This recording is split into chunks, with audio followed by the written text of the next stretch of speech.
all you dino diggers and fossil freaks. Welcome to my first ever unboxing video that I've ever released on the channel. I hope you're excited because it's going to be a great one. Let's get prehistoric.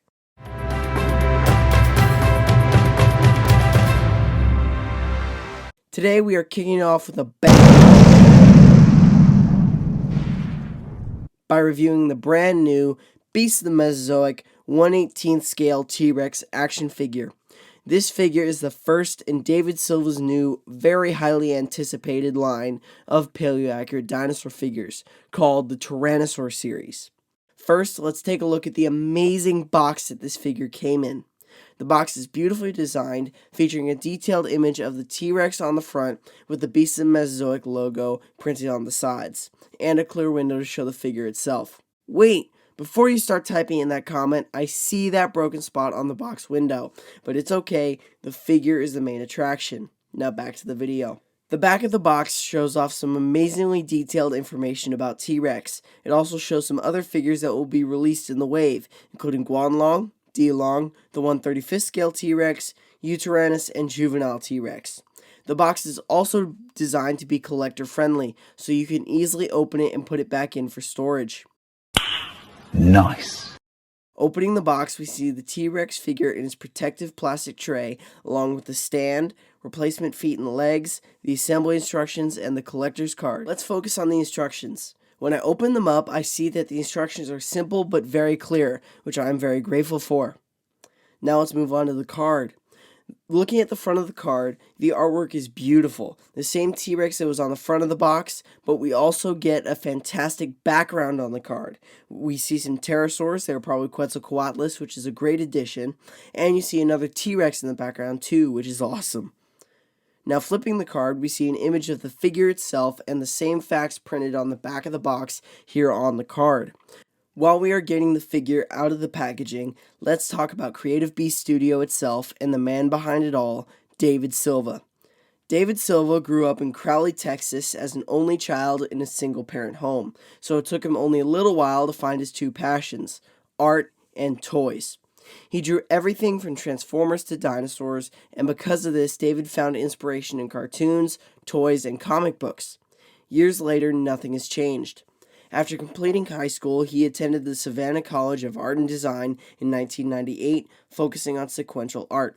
He was a fan of comic books like Spawn and Superman, and decided he wanted to be a comic book artist. But one class, conceptual illustration, changed his whole perspective. David found that concept design was much more appropriate for his talents and interests, and decided to focus on that path. Concept design lets him develop his sculpting skills, which seemed okay at the time but would be very important later.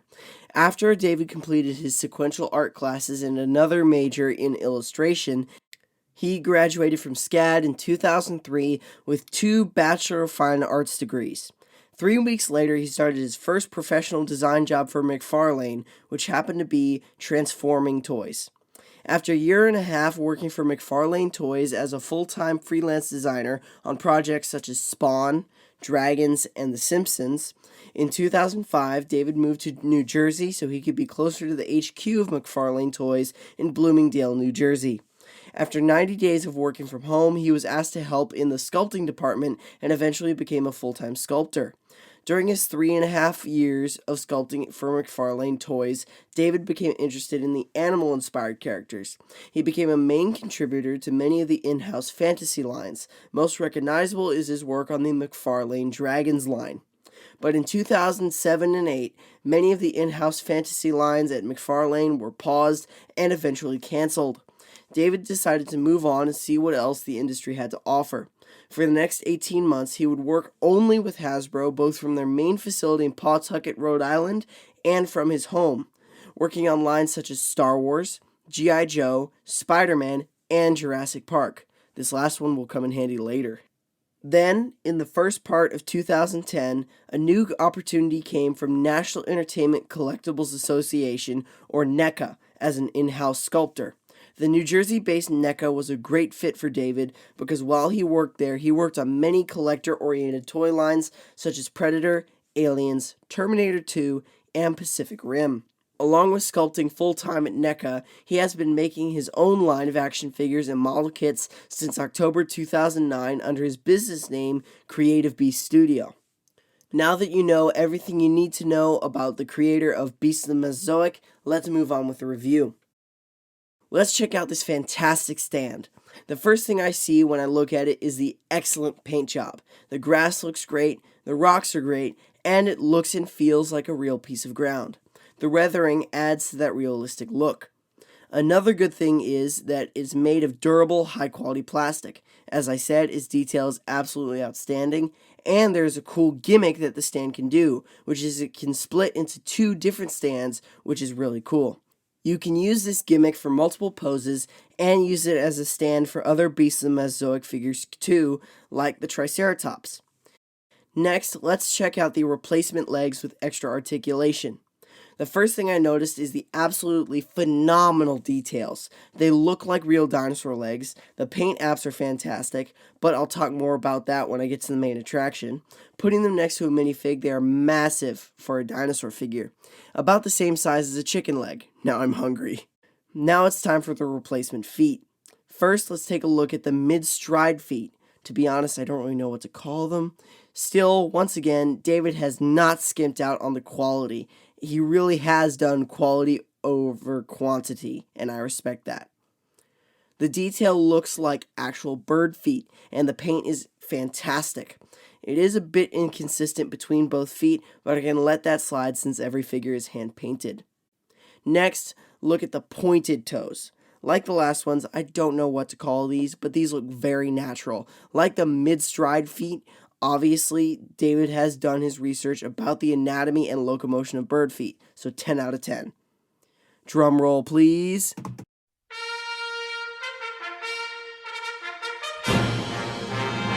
Now, for all that you've been waiting for, the Tyrannosaurus Rex! This figure's detail and paint application are one of the most incredible things I have ever seen on a T-Rex action figure. Before I move on, I want you to know that unfortunately, I am not sponsored by Creative Beast Studio. These are my honest opinions.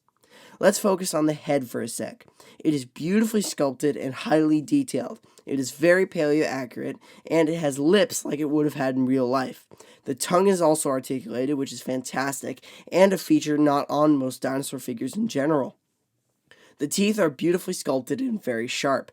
The inside of the mouth looks very real, especially with the gloss coat that's on it, which is very shiny. When I recorded this video, I decided to put my little John Hammond minifigure in his mouth just for fun, and also to show how huge the head is on the figure. It's almost 4 inches long, and it's so much fun just to mess with. All the joints are tight, but we'll get more into that later.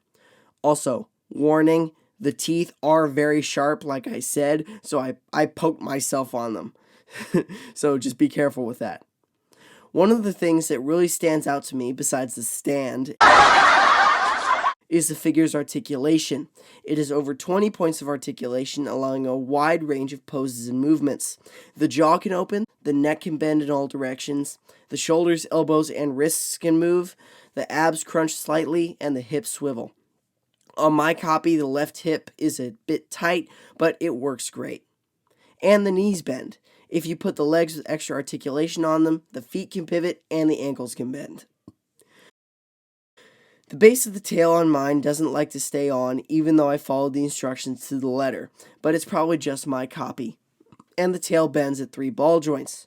One at the base at the tail, one at the middle, and one at the end. The tip of the tail has a bendable wire in it, so you can make the tail curve look a bit smoother.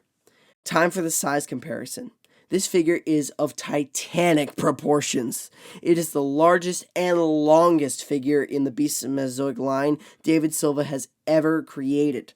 Standing at about 6 inches tall and 28 inches long, the Beast of the Mesozoic Triceratops at 18 inches long, the Beast of the Mesozoic Pseudoceratops at 10.5 inches long, the Mattel Velociraptor at 6.5 inches long, the Hammond Collection Alan Grant at 4 inches tall, the Lego John Hammond at 2 inches tall for scale.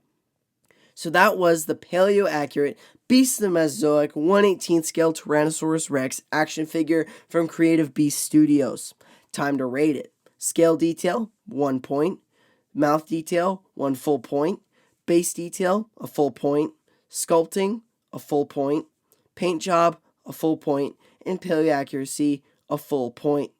Overall, 6 out of 6 points, which is my version of 10 out of 10. The greatest T-Rex figure I have ever seen on the planet. Please go follow David Silva on Facebook and Instagram at Creative Beast Studio and on Twitter at beast_sculpt_kit. Also, if you want to get your own Beast of the Mesozoic Rex figure, go to creative-beast.com and support the creators. And if you want to know even more about T-Rex, make sure to click my link in the bio to download my free magazine, Tyrannosaurs Galore. I'll see you in the next time period.